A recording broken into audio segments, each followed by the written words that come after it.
Hi guys, it's Mike here from KS Bushcraft Down Under. I had some feedback from my first video on major tyre repair and removal when I commented on the spare wheel carrier. Now, this gentleman suggested that heading out to the Australian bush with only one spare wheel is a bit suicidal, and the way I look at it, guys, you can spend your money on whatever you want to spend your money on. If you want to spend, I looked at the spare wheel carriers, about 2,700 Australian dollars plus fitting if you can't fit it yourself, and another few $100s on a sixth wheel on your vehicle. Get out there and spend it.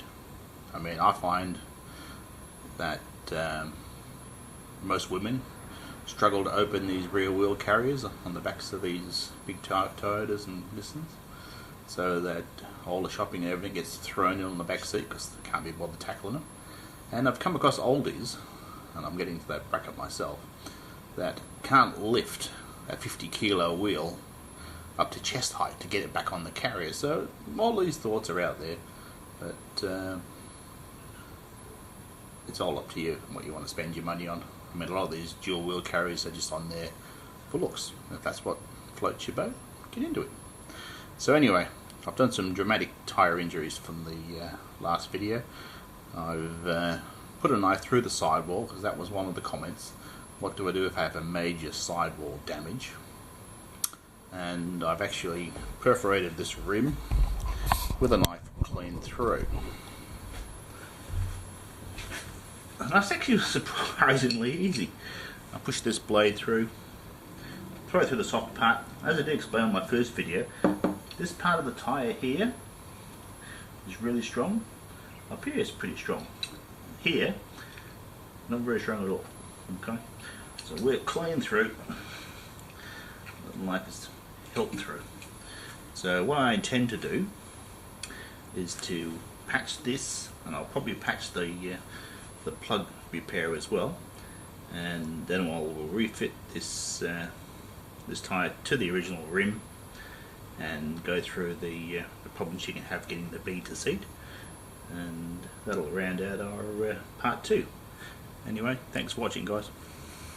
The tyre up on my little workbench stand, just so it's easier for me to film it. I was actually surprised when I had a good look inside the tyre. This tyre has actually been punctured 4 times, and it had been running multiple plug repairs that I hadn't noticed, and I thought it had a pretty good look at it. Okay, so I'll have to use a little light so you guys can see it. There is the knife for the sidewall damage that I put in. Down at the bottom with the light shining through it is the plug repair that I'd previously done. Now I've removed the plug, and I've only painted it around it for the benefits of the camera. My next move will be to sand that area in the middle quite well to get rid of those ridges. But there's another plug repair which I didn't know about, and further up there is a 4th repair. So this tire's been through the wars, but it's still held there until I put that final puncture in it in. So our next move will be to sand this, apply glue, and then fit a large patch to this repair, and then I'll do a similar repair on the sidewall. Alright guys, I've sanded the inside of the tube to remove those ridges you can see. I haven't done a perfect job, but I'm good enough. So I've applied the glue. Now you let the glue go to touch dry before applying the patch. You then use a wheel tool from the kit, this fellow here, and you work out any air bubbles from the centre outwards, basically like that. Now I've got the outdoor floodlight in here. It's a bit cold and miserable today, especially by my standards anyway. So there's the first repair. The next one I shall do a similar technique on the sidewall to repair that. Then we'll get round to remounting this rim and rebeading it. Hope you enjoyed it. Okay Okay guys, so I'll try and show you inside. So there's the original plug repair that I've patched. It's all gone. It's all done. Now you can see there's a fair bit of crud from where I've sanded, and so I'll need to get that out. And there's the sidewall repair. Now some of these patches, this one doesn't, have arrows pointing in the direction of the bead. So that all depends on your patch type. So I've cleaned at the edge and I've lubricated it, and this is Armor All, which is really good because this rubber's only 20 years old. But a good stiff mixture of Lux soap flakes are the best, but you're more likely to have dishwashing liquid with you if you're out there, and I've used both with good success. So the next move, I'll drop this tyre on top of the rim, working from the rim side upwards, and I shall pop it back on the bead.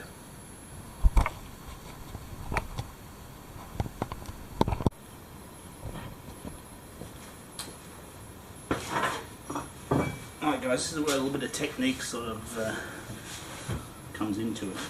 I've got the rim facing up, I've got the top of the tyre to the top. Now I'm going to, just like for removing it, I need to slip one side down. Now this is the method I can keep this rim pulled towards me, and then it should be a rubber hammer, but I don't know where it is, so this is a hide hammer. That you can see it, but I'm going to tap on the bead. As I'm pushing down, we're straight on.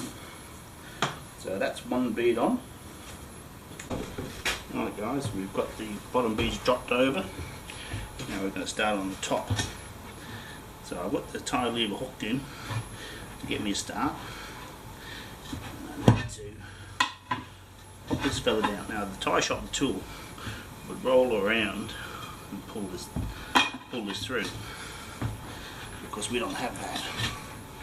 So we need to get our lip over. Now it can just be done with a hammer. You need to strike, not on here, basically on there, without hitting this.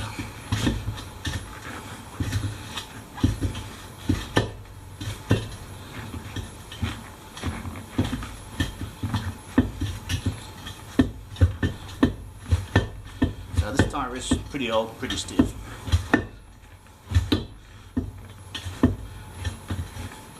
And as you can see, it is actually working its way down body weight.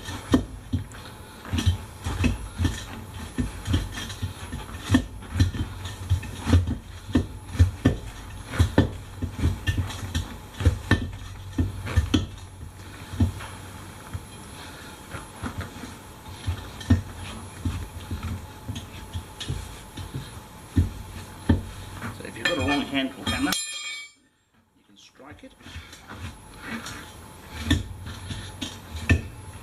aiming for the bead on the solid wall.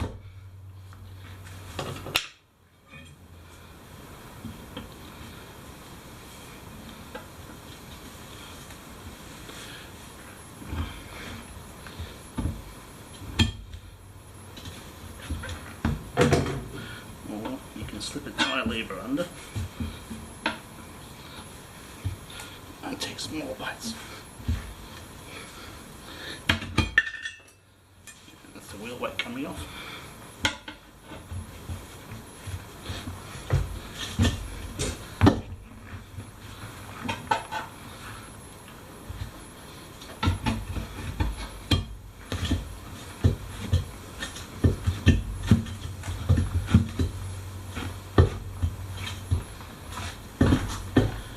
So we get to the stage here, remembering when we're removing it, pushing as much of my weight down opposite to where I'm working.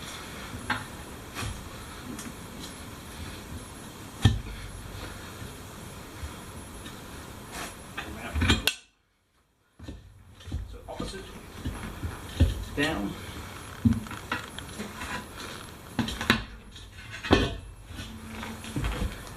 and now we're in. Okay guys, we're on the homeward stretch now. Now we're going to have to air up. Now it's alright for the guys in the tyre shops. They've got a huge compressor. It's a really fancy gear to get this tyre room back on the bead. But for us blokes using a 12-volt compressor, sometimes we can run into a few problems. Now if you're going to do it flat on its back, you need to support the back of the rim. Otherwise, if you've got a tyre with a lot of bulge, it's not going to be sitting where you want it. I find it much better to do it standing up. Make sure we give it a bit more lubrication. Okay. It also keeps out the crud. Now we want this as clean as possible. There again. Now we're going to start the 12-volt compressor. Now mine's not a super duper one, but it's a pretty good one. And it's always worked for me in the past. Give it a shot.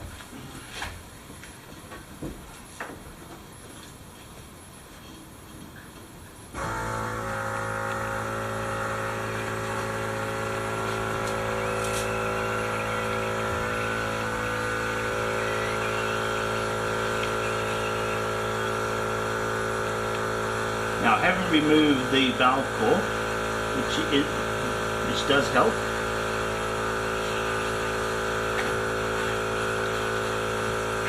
Now if you're going to balance it, make sure you don't put your fingers anywhere near that bead.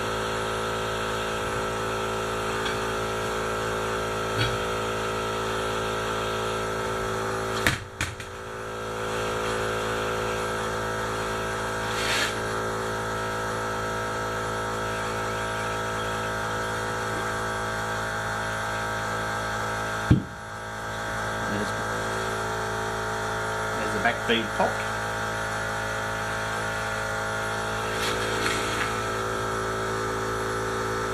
There's one on.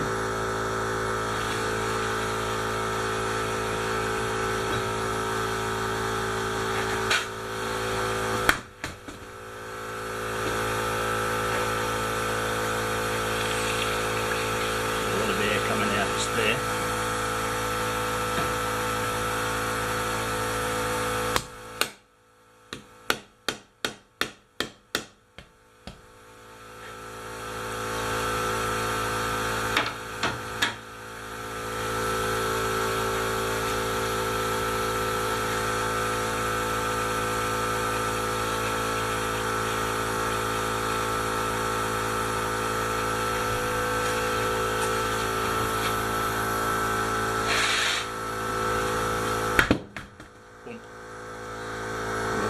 Caught that or not. Just by rolling it around to where it was leaking badly and giving it a bounce, that bead is seated.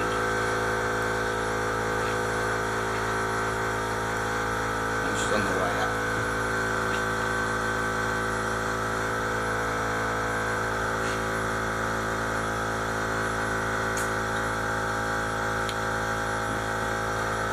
My repairs tight.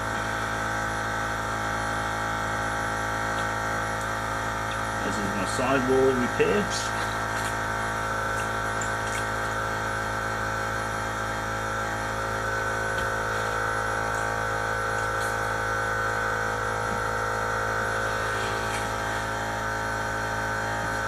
Looks like we're airtight all around. Well guys, I hope you find this stuff interesting. Just touch on one thing, I'll turn the compressor off first.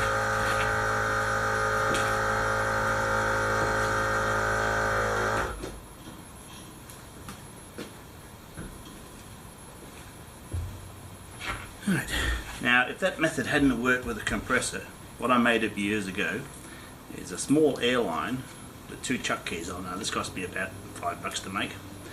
I would have inflated one of my road wheels up to 50 psi, and that would have given me a great rush of air which helped to seat the bead. The other alternative is to use a load strap. Put it completely around the tyre, tension it up, and that will help push the bead seat out as well. So there are some options. Anyway, I hope you found this interesting, and hopefully it'll get you out of trouble, not into it. Thanks for watching, guys.